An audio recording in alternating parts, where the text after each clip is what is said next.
Tonight on the Final Play, the Saints play host to the second hottest team in football tomorrow night, the Miami Dolphins. We'll break down exactly what to look for in the Black and Gold's final primetime matchup of the regular season.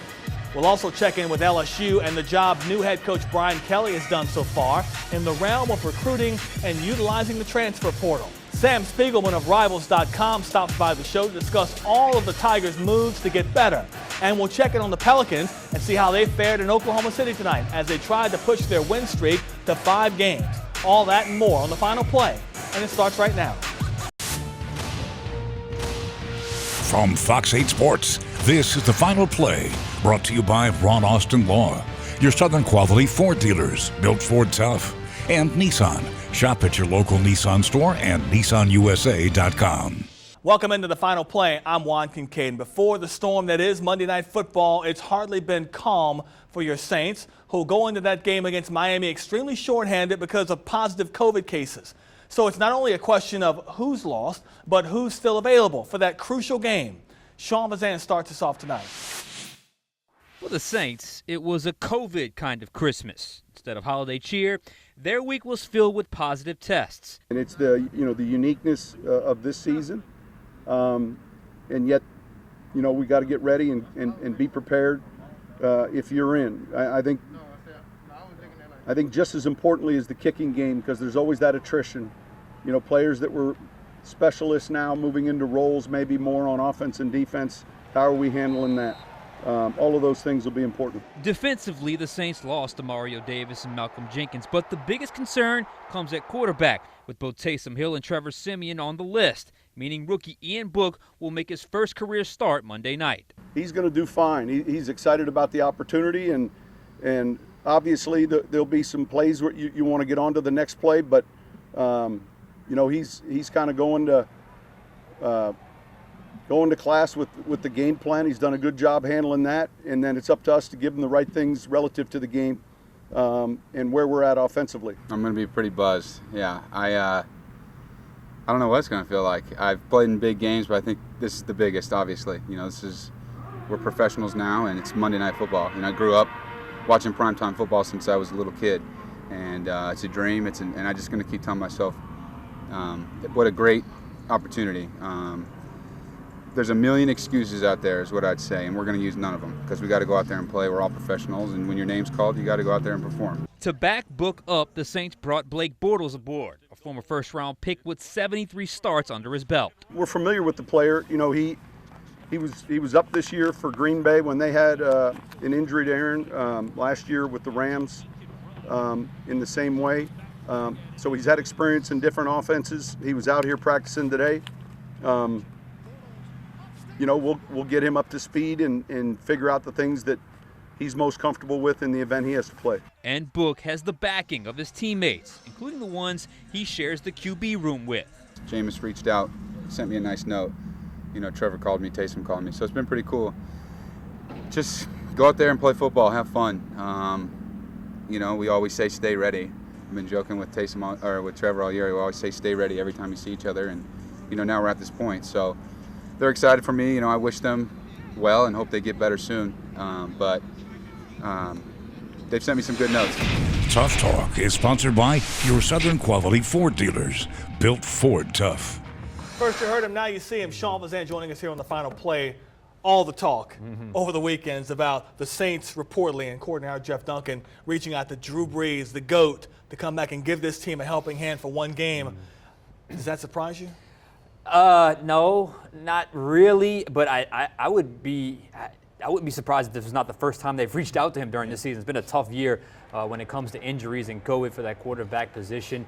Would have been interesting to know, though, had he said yes, would have just been a one game, come on back, and then run back to the booth, or would he have done it for the rest of the season? I guess it's kind of a moot point now. He did not come out of retirement to come back and help the Saints, but you can certainly understand the interest, the situation that they're in. A guy that basically invented this system, didn't just know the system, invented this system. So, but it was good Christmas Day chatter, but it was not to be. So let me ask this question. Based on what Jeff Duncan's reporting, the Saints reached out. He may have shown a little bit of interest, but at the end of the day, decided to just stay retired and playing golf. What does that tell you about the faith they have, or may not have, or lack thereof, in Ian Book, the kid expected to start on Monday night? Yeah, I don't know if I'd read too much into that, mainly because Look, I think everyone understands the situation at hand. This is not just week 3 in Carolina or week 4 in Atlanta. This is week 16, week 17 in a situation where you're trying to get into the playoffs, and it's right before you find out in the middle of the week. I mean, it's not like you found out last week. You found out in the middle of the week you're going to miss your starting quarterback, so it's understandable to exhaust all options. It's a very unique scenario to be in. Just A, having retired quarterbacks close by that you can reach out to, and B, happening this late in the season with a situation like COVID. So I don't know if it's necessarily an indictment on Ian Book. I do know he's been a healthy scratch for most of the season except for 1 or 2 games. So it's just, look, they had to look at their options, see the realistic scenario, understanding that they need this win. They need this win, Juan. You see the playoff standings right now. So I wouldn't necessarily look at it as a situation where they feel bad about Ian Book. Another player they reportedly reached out to, according to Jeff, is Phillip Rivers. He said no as well. Although early in the year, Phillip was the guy that said, look, if the Saints call me, I think then he was just saying if anybody calls him. What kind of faith do you have in Book in general of leading this team and being successful Monday night? Look, I think if you go back and look at the quarterback performances this season, it hasn't really been, knock your socks off great. I mean, it's been, good at times. It's been bad at times. It's been average at times. I think he can at least do somewhat of an average job. I don't think they're going to put him in harm's way. I think they probably have it drilled in his head. Do not take chances. Do not take risk unless you absolutely have to in certain situations. No 50-50 balls. If the check down is there, take it. Take care of the football. Let's see how good of a chance that gives us to win this game. I just find it hard to believe that they would put him in harm's way. I'll say this, and read into it what you might. He sounded pretty comfortable when we talked to him on Friday. He sounded like a kid that didn't seem nervous, ready for the opportunity. This is a kid that's played a lot of big games at Notre Dame, the winningest quarterback in Notre Dame history. This feels like a bit of a lean-on-me game if you're talking in terms of Alvin Kamara and Mark Ingram. They're behind him to support him. He has to realize that. Lean on that. Yeah, absolutely. I think that would be the case if Taysom Hill was playing, if Trevor Siemian was playing. Right now, we know what this offense is going through. It's going through number 41. He's the best player on the offense. He is their best ticket to get a victory. Now, I will say this, much like last week, Tampa Bay took that away pretty quickly in that game. So they're going to have to adjust when that gets taken away. But nonetheless, that's where that's going to start. I mean, with Alvin Kamara, with Mark Ingram, with running the football, safe passes. I think that's going to be the game plan going forward. Take care of the football, field position.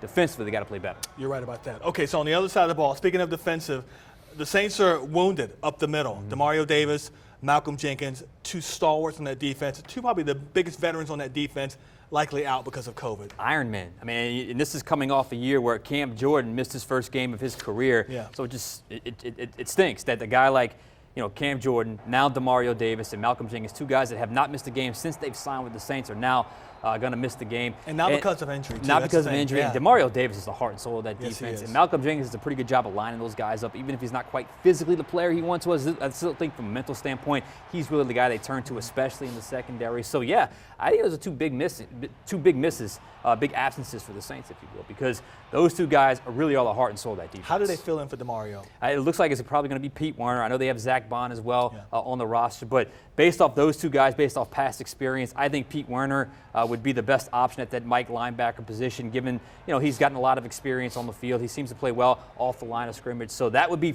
option A. But we'll see when the Saints come around Monday night. You got a Monday night game against the Miami Dolphins, who have second highest team behind Kansas City. They've won 6 in a row. We talk about Tua Tagovailoa, the quarterback there, and you think, running quarterback, mobile quarterback. He doesn't run it very often.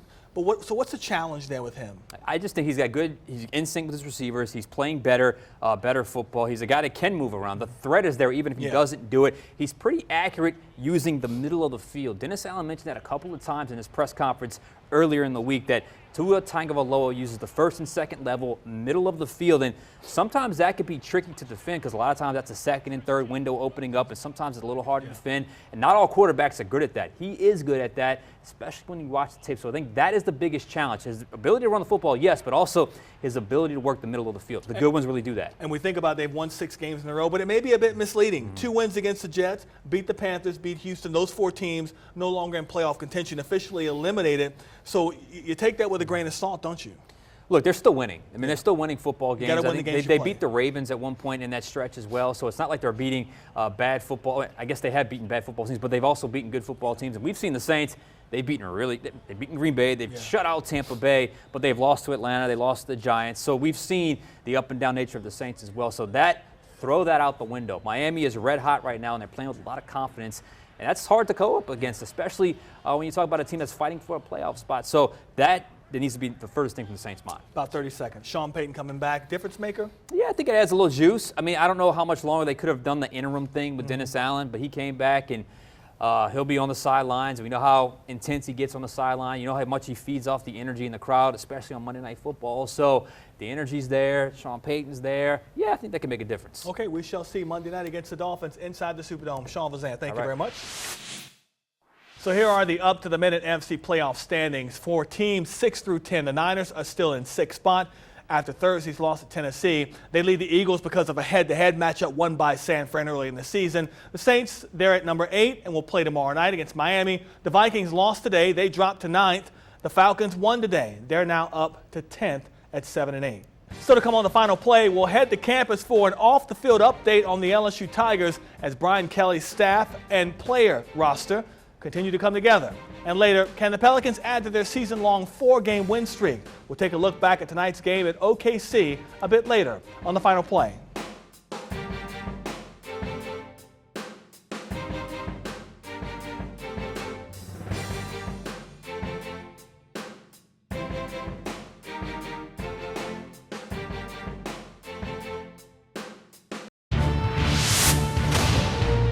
You're watching The Final Play.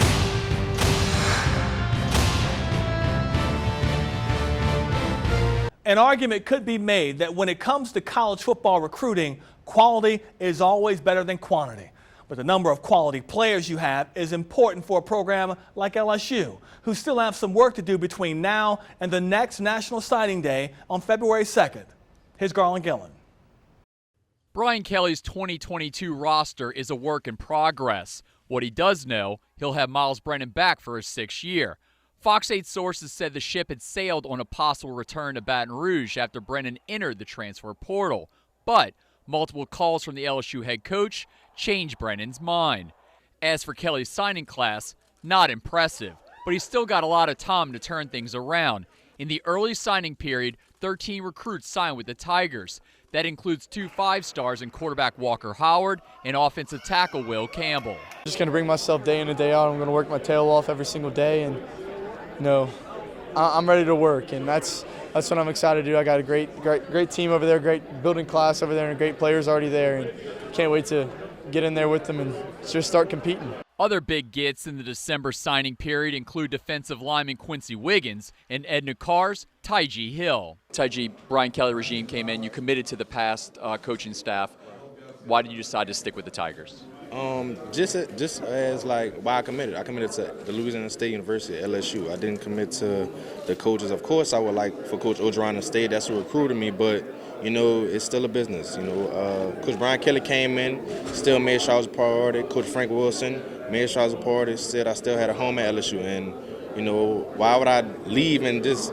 I just want a chance to rep Louisiana, bring us back to that championship pedigree that we once were. Now, the Tigers aren't known for pulling in some offensive linemen, but they got 4 so far, with Newman's Bo Bordelon in that number. Bo, your father played for LSU in the 90s. How special was this moment signing with LSU and for your family?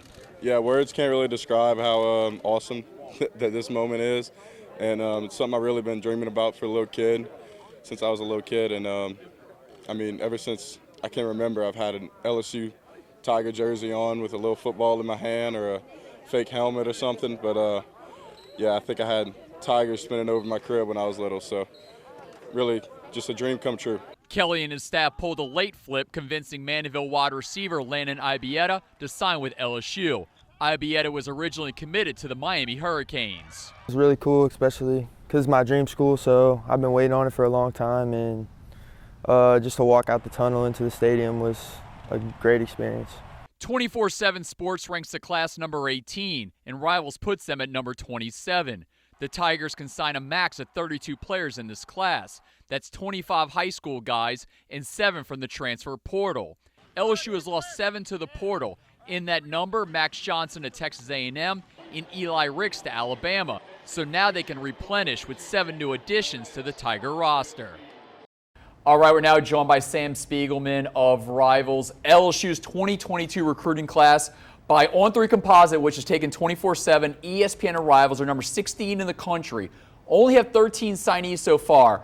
Number 16 is not usual for LSU. So should fans start freaking out, or is only 13 guys, so you still have a lot of work to do? Yeah, I think you need to look at the context. You know, Brian Kelly gets hired. A lot of kids throughout the country are playing high school state championships. There's the craziest coaching carousel of all time. By the time they can meet and talk to these recruits and get their attention, they held down their 2022 class. They got the foundation in place. They signed the #1 lineman in the state in Will Campbell. He was a must-get. Emory Jones, getting him to sign early. He played in the state championship at the beginning of the month. He didn't even know if Brad Davis was going to be on the team anymore. Getting him to sign, Walker Howard, a few other pieces in place at various positions. They have a lot of work to do. There's a lot of guys still on the board to sign in February, but you're going to have a full staff, offensive, defensive coaching hires made. Frank Wilson, Brian Polian, Brian Kelly, more official visits. They'll close strong, and then they'll hit the transfer portal. You spoke about Walker Howard. How huge was it to have a 5-star quarterback in the fold to kind of build a roster around him going forward? You can't go a year without signing a quarterback, especially when you have a 5-star quarterback in your backyard. You have to keep him in state, and even though he never decommitted, you know that, he did look at his other options, and he was looking at Ole Miss. He was obviously looking at Notre Dame. The pieces fell in place for Walker Howard. I think he was going to stick with LSU no matter what. The fact that Brian Kelly came in, the stability, the upside that he brought, keeping Howard in helped the rest of the class stay in place. No running back so far in this 2022 class, but Trevante Citizen from Lake Charles College Prep is still out there. Is there a possibility that he could be in the purple and gold come February? He's certainly at the top of LSU's board. One of the early visits for Brian Kelly, one of the early visits for Frank Wilson, getting down to Lake Charles to see Trevante Citizen. He's obviously committed to LSU for a certain part of his recruitment. Auburn is in the mix. Ole Miss is in the mix. Florida and Coach Billy Napier are in the mix, but I like where LSU sits with Citizen. He could make a decision earlier than the late signing period, but if not, I like where LSU stands over the course of time. As they've already made him a priority. Trevor Etienne, Travis's little brother, is another player to watch, and he's going to commit in a couple of days. There's still one major fish out there. 5-star safety Jacoby Matthews didn't sign in the early signing period. How does LSU play into all this with Matthews? Yeah, I think the big thing is who they hire to be their defensive coordinator. Hiring Frank Wilson is already an asset for Jacoby. Texas A&M has been the team buzzing, but because they were playing in the state championship late in December, he didn't make an official visit to Alabama. It seems to feel like it's Alabama, Texas A&M, and LSU down the stretch, and the home team assembling a new staff. He's got some familiarity with Frank Wilson on board. I think LSU is going to be in a good spot by the time February rolls around with Jacoby. If you look at LSU's roster, they only have one scholarship guy at tight end. They signed one in the early signing period in Mason Taylor, Jason Taylor, former NFL player, that's his father. Is there a chance that Danny Lewis, who showed out in the state championship game against Warren Easton, he plays for Westgate, is there a chance that he flips from Cincinnati to LSU come February? The way it all worked out, we talked about that crazy December schedule. He's playing in the state semifinals and the state championship game. Billy Napier goes to Florida and offers him. Cincinnati's playing in a college football playoff game in a couple of days, and then, the new LSU staff is trying to get him on campus. So there's a lot going on.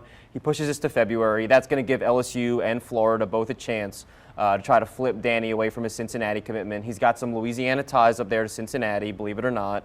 And they're a playoff program, so you have to like where they stand. But LSU is already starting to show interest. I think the performance he put on in the state championship game, he's a multi-sport athlete. He just impressed, I think, every single coach watching the state championships in the Superdome. I think if he gets an offer, LSU is going to be a hard offer for him to turn down by February. I expect him to be on campus quite a bit next month. And lastly, I call him the godfather recruiting in Louisiana. How huge was it that Coach Kelly got Frank Wilson to leave McNeese to come back to Baton Rouge to recruit and coach, but he's one of the Mac Daddies in recruiting. How big is that to have him on the staff? Yeah, well, I think when Mickey Joseph wasn't retained, that was a big hit for LSU, and I think from a regional angle, especially in New Orleans, but really Mickey did such a phenomenal job recruiting 4- and 5-star guys in New Orleans, in Louisiana, and they put him on guys in Texas, guys in Washington, D.C., guys all over the country. He did a spectacular job. It's hard to close sometimes, especially outside the state of Louisiana, and he crushed it in the state of Louisiana. So who are you going to get? We heard the candidates. And they went out and got literally the best guy to do this. Frank Wilson is the architect of how to do Louisiana recruiting properly. He owns the state of New Orleans. He was a high school player there, a high school coach there. He did it at LSU, signing guys like Tyrann Mathieu and Leonard Fournette and playing such a key role with guys like Christian Fulton. And now we're hearing all these big crop of other blue chip players. Frank Wilson, he has the relationships. I think he gave Shaz Preston and Kendrick Law and Aaron Anderson a lot to think about in December. And I think if you would have given him till February or a whole year, a whole recruiting cycle, Frank's going to close with those guys more often than he's not. All right, that's Sam Spiegelman from Rivals. Thanks, Garland and Sam. Coming up on the final play, we'll talk Pelicans and the win streak they took into Oklahoma City tonight. And be sure to subscribe to the Fox 8 Overtime podcast for more Saints analysis on demand. You can find our podcast on fox8live.com, the Final Play app, and wherever you listen to your podcast.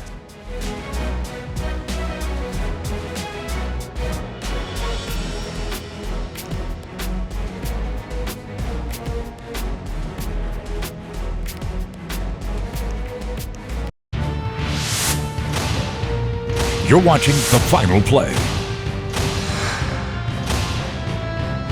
Here's something you haven't heard this NBA season. Your Pelicans are the hottest team in the league right now. The 4-game win streak they're on is their best of the season and the best in the NBA right now.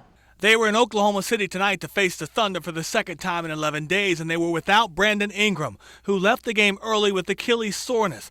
So the Pelicans needed guys to step up. Cue Josh Hart, who was hot from both outside and inside. Josh Hart finished with a team-high 29 points.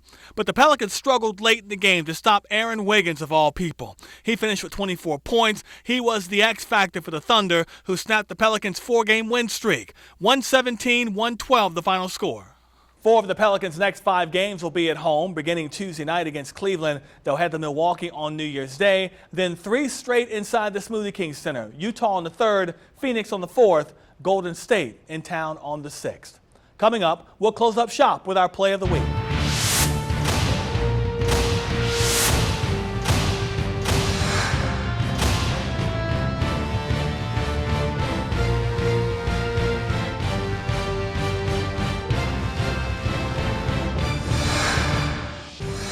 Time now for your Play of the Week, sponsored by Ron Austin Law. Our Fox 8 Play of the Week takes us back to today's Bengals-Ravens game and the performance turned in by former LSU Tiger Joe Burrow. JB ripped apart the Ravens defense, throwing for a career-best 525 yards and 4 touchdowns. It's the 4th most passing yards by a quarterback in NFL history. And the 41-21 win over Baltimore pushed the Bengals' record to 9-6 and pushed them back on top of the AFC North standings. And Burrow's play, of course, our Play of the Week. And that's our show for tonight. For all of us here at Fox 8, I'm Juan Kincaid. We hope you join us again next Sunday night for the Final Play. From Fox 8 Sports, this has been The Final Play, brought to you by Ron Austin Law, your Southern quality Ford dealers, built Ford tough, and Nissan. Shop at your local Nissan store and NissanUSA.com.